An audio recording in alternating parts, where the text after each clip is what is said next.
सुप्रभात बच्चों, एक बार फिर स्वागत है आपका आपकी अपनी हिंदी की कक्षा में। मैं नीरू रौतेला, जिसके साथ आज आप क्या पढ़ने वाले हैं? हाँ जी, आज हम करेंगे पुनरावृत्ति, रिवीजन। लेकिन किसकी? आज हम करेंगे व्याकरण के दो पाठ। कौन कौन से? पाठ 1 भाषा, लिपि और व्याकरण, पाठ 2 वर्ण विचार। ठीक, तो इन दोनों पाठों की संक्षिप्त चर्चा करेंगे कि आखिर इस पाठ में महत्वपूर्ण बिंदु कौन कौन से हैं। तो चलिए पहले देख लेते हैं अपना पाठ 1 भाषा, लिपि और व्याकरण। बेटे देखिए, सबसे पहले है भाषा और उसके रूप।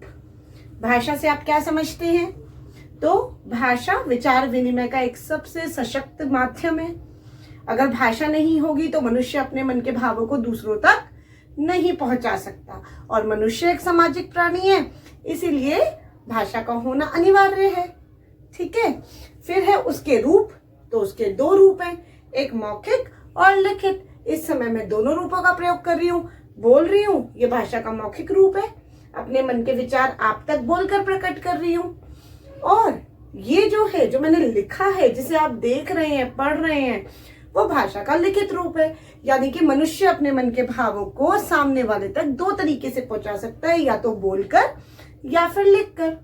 संकेतों के माध्यम से भी पहुंचा सकता है, इशारे कर भी हम अपने मन की बात पहुंचा सकते हैं।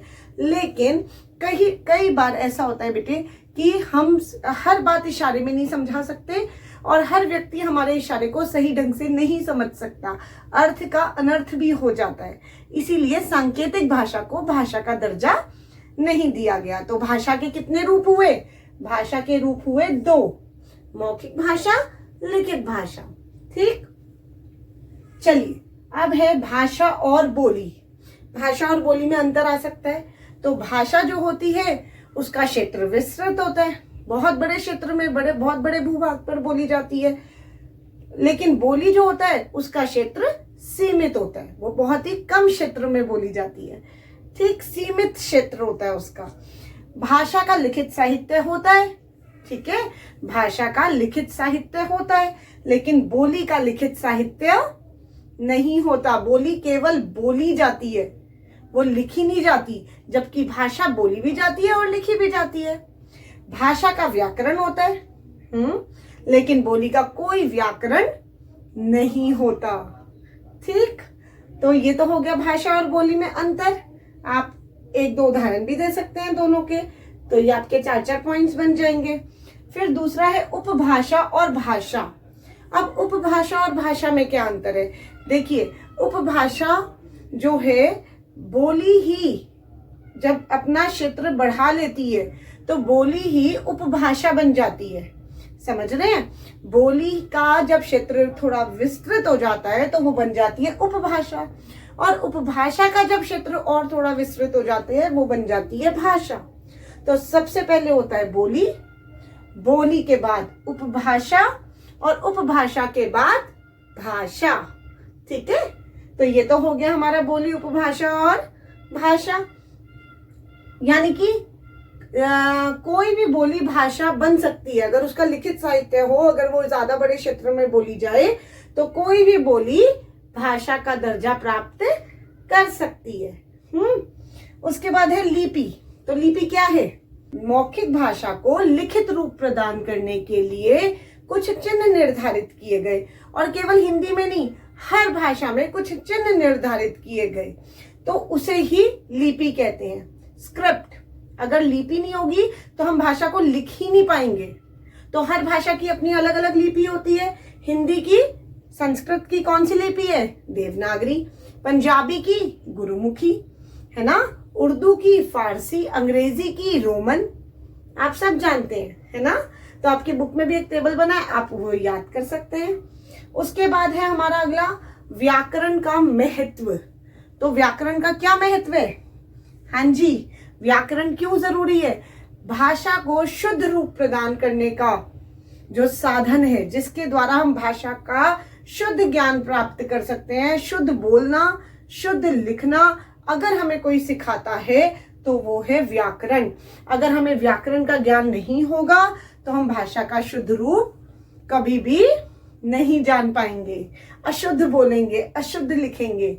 तो व्याकरण बहुत जरूरी है। नेक्स्ट है राजभाषा।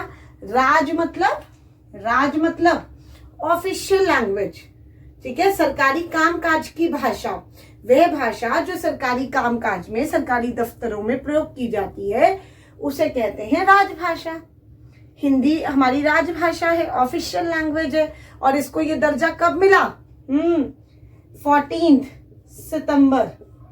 14 सितंबर 1949 को। अभी गया ना हिंदी दिवस, है ना? तो 14 सितंबर को हिंदी दिवस मनाया जाता है। किस उपलक्ष्य में? क्योंकि इस दिन 14 सितंबर 1949 को हिंदी को राजभाषा का दर्जा दिया गया, ठीक है। इसके बाद है राष्ट्रभाषा। तो राष्ट्रभाषा क्या है? जो पूरे राष्ट्र में बोली जाए।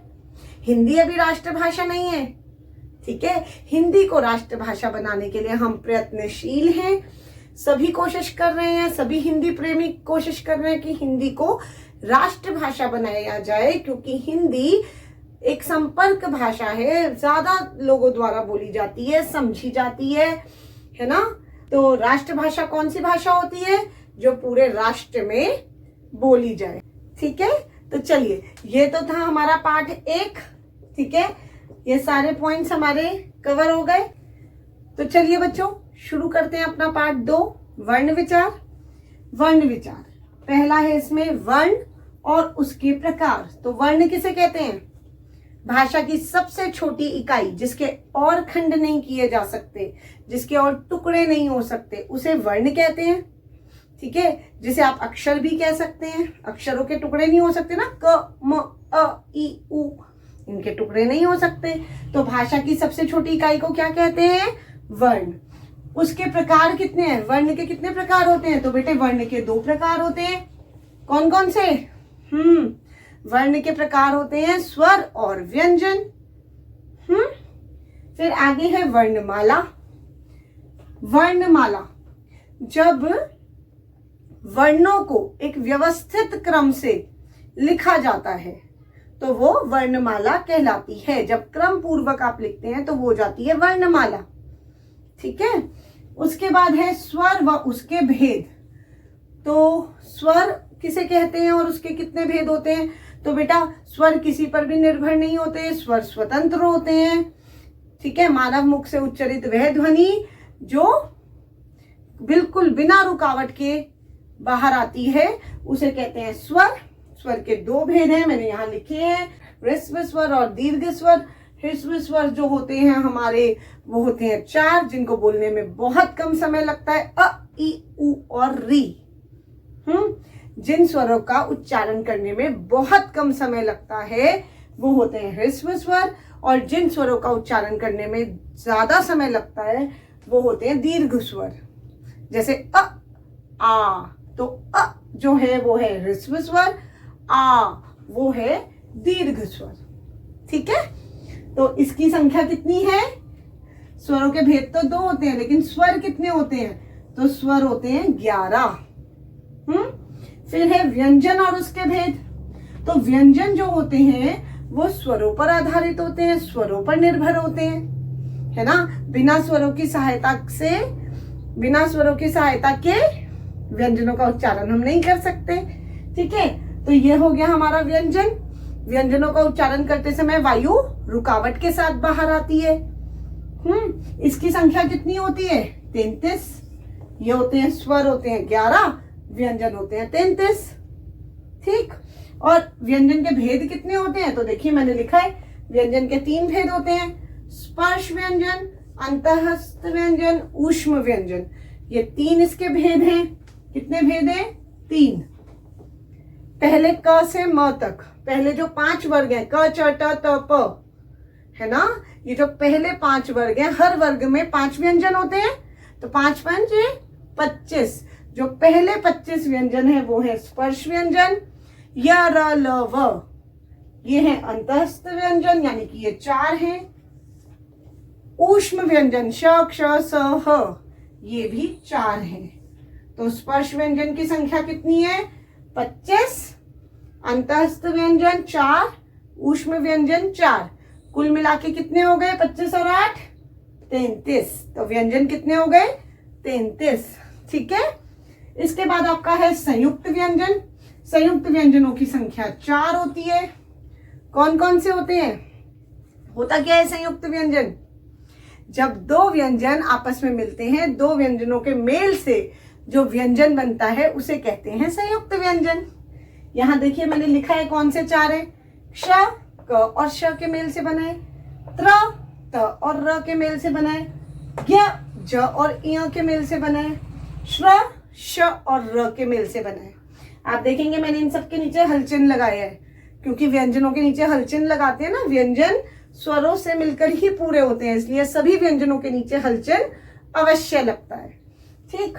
और बाद वालों के नीचे देखिए मैंने हलचिन्ह नहीं लगाया। क्यों नहीं लगाया? क्योंकि जब आप वर्ण विच्छेद करेंगे तो कोई ना कोई मात्रा लगी होगी ना। जैसे देखिए यहां मैं लिख देती हूं क्षी, तो ये कैसे बनेगा? हाँ जी, क्ष किसके मेल से बनता है? क। अब मैं यहां पर हलचिन्ह अब लगाऊंगी, और कौन सी मात्रा है? छोटी ई, तो यहां पर छोटी ई लिख दूंगी। ठीक है। तो मैंने यहां पर इसीलिए हलचिन्ह नहीं लगाया, क्योंकि जो भी शब्द आपको दिया जाएगा वर्ण विच्छेद करने के लिए, जब दिया जाएगा तब आप उस पे जो भी मात्रा लगी है आप वो स्वर उसके साथ लगा सकते हैं। अभी ये स्वर सहित है, बाद में ये स्वर रहित कर देंगे हम इनको जब वर्ण विच्छेद करेंगे। ठीक। तो ये थे हमारे 4 संयुक्त व्यंजन। ये बहुत इंपॉर्टेंट है। ये किसके मेल से बनते हैं ये आपको जरूर करना है, अच्छे से याद करना है। ठीक है।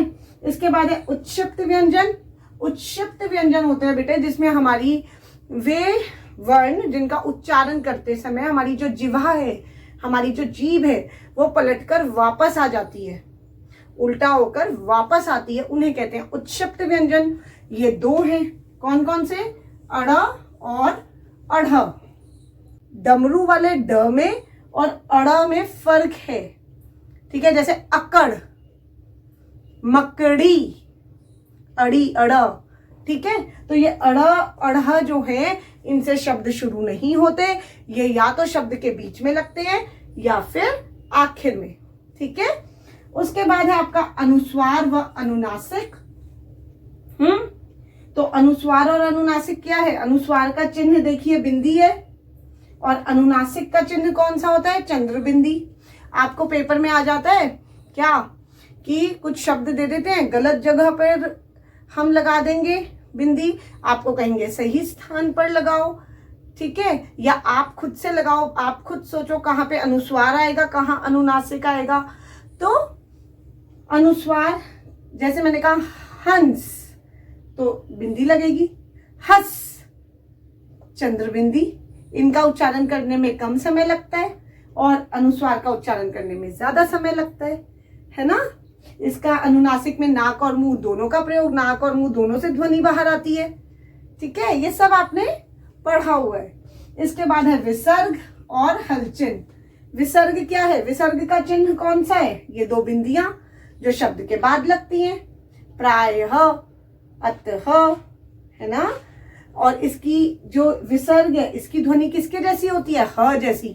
अतः, प्रातः, ह जैसी ध्वनि सुनाई देती है।